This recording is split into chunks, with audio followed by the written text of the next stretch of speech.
Welcome to CorkHunt today for October 18th, 2019. This is the show where I break down some of the biggest stories happening in the world of cord cutting right now and give you my opinion on them. Now, if you want to learn more about these stories, I'll put a link to them in the show notes down below in the order I talk about them, so you can read about them for yourself and come up with your own opinions. We'll love to hear from you. If you're new here, hey, do me a favor, hit that subscribe button, hit that thumbs up. It really does help us because it lets YouTube know you enjoy what we do here. And hopefully we can help you break free from the high cost of cable TV and still watch the shows you enjoy. Well, let's get into it because a lot has happened this morning. Starting off with AT&T TV Now raising their prices on grandfathered former DirecTV customers $10 a month. So if you are a former DirecTV Now customer from before the last price hike in the spring of this year, where your price may have gone up to $50 if you're on the Go Big grandfathered plan, you want to see another $10 price hike. Now this is on the base plan. If you have that $25 discount from being a really early Go Big customer, you're keeping that discount, but the base package is still going up $10. Unfortunately, if you don't have that, some Go Big customers are going to see their prices go up over $80. So keep that in mind. Unfortunately, AT&T did confirm this. It's not another mistake. AT&T's been notorious for emailing mistake emails out about price hikes. But AT&T has confirmed to CorkHunt News that to cover the increase in cost of content, they are raising the prices. Just paraphrase it.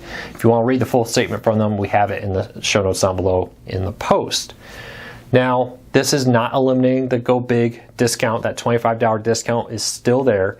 This is just a base package price hike. If you subscribed after that, the point where the Max, for example, package of the $50 and $70 DirecTV Now packages rolled out, or the AT&T TV Now packages, your price isn't changing.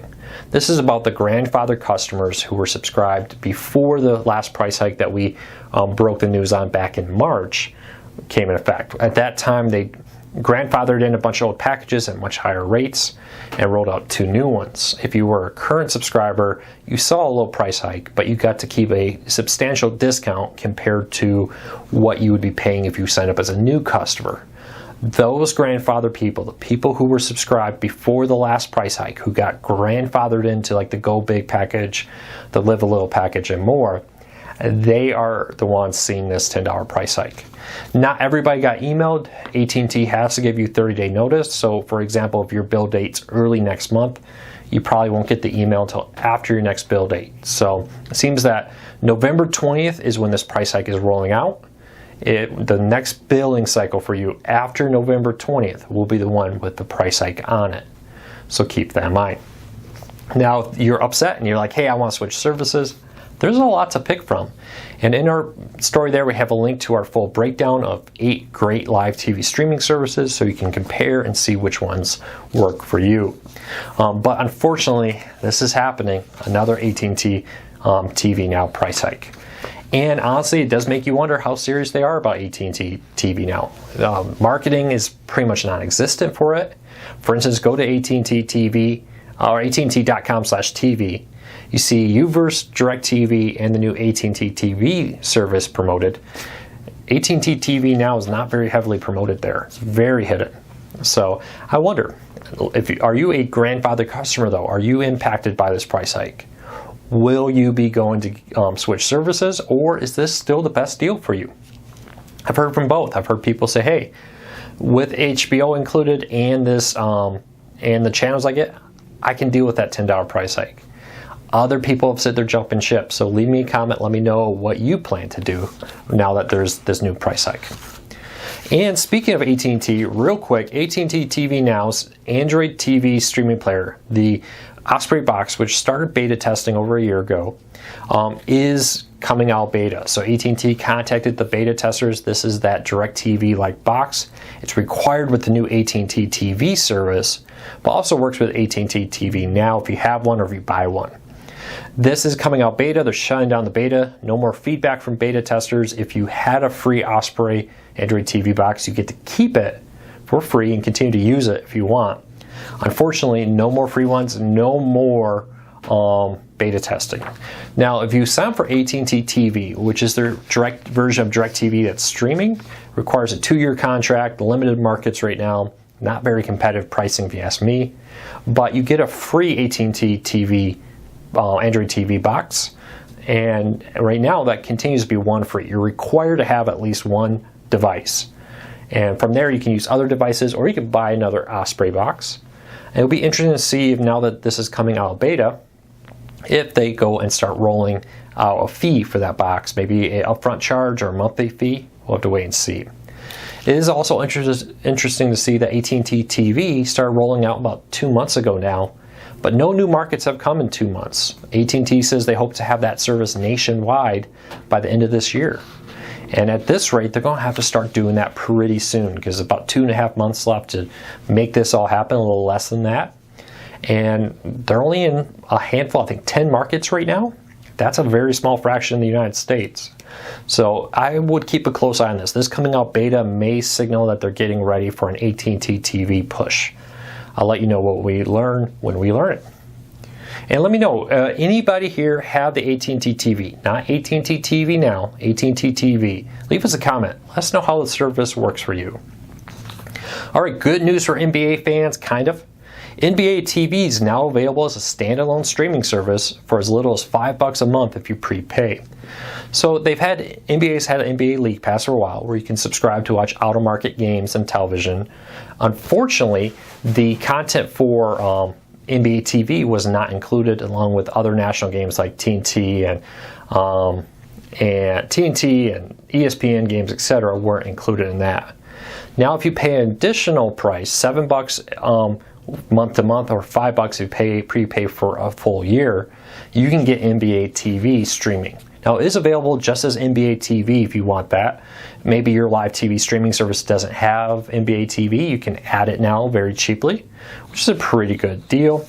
But this is a great option for NBA fans. Now, I think the price is ridiculously high, but you know, it's the first major sports network like this to do that, where you can get a standalone subscription to NBA TV without needing some big package of maybe, you know, a bunch of out-of-market games you don't care about, or needing a live TV streaming service. So good option there.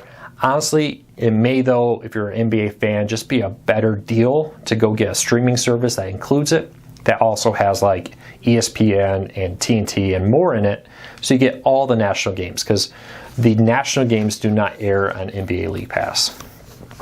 All right, next story up of the day. Roku is expanding the requirements for Alexa, Google Assistant, and Roku voice command support in Roku channels.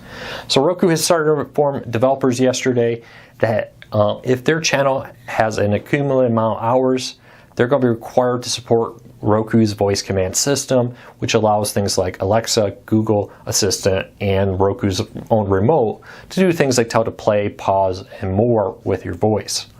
This is great news, especially if you have any physical disabilities that make holding and using a remote difficult.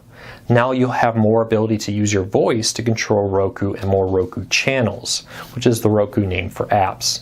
I find this great. This won't roll out to next year. Roku says that they try to give their developers 6-month notice before any changes like this take effect.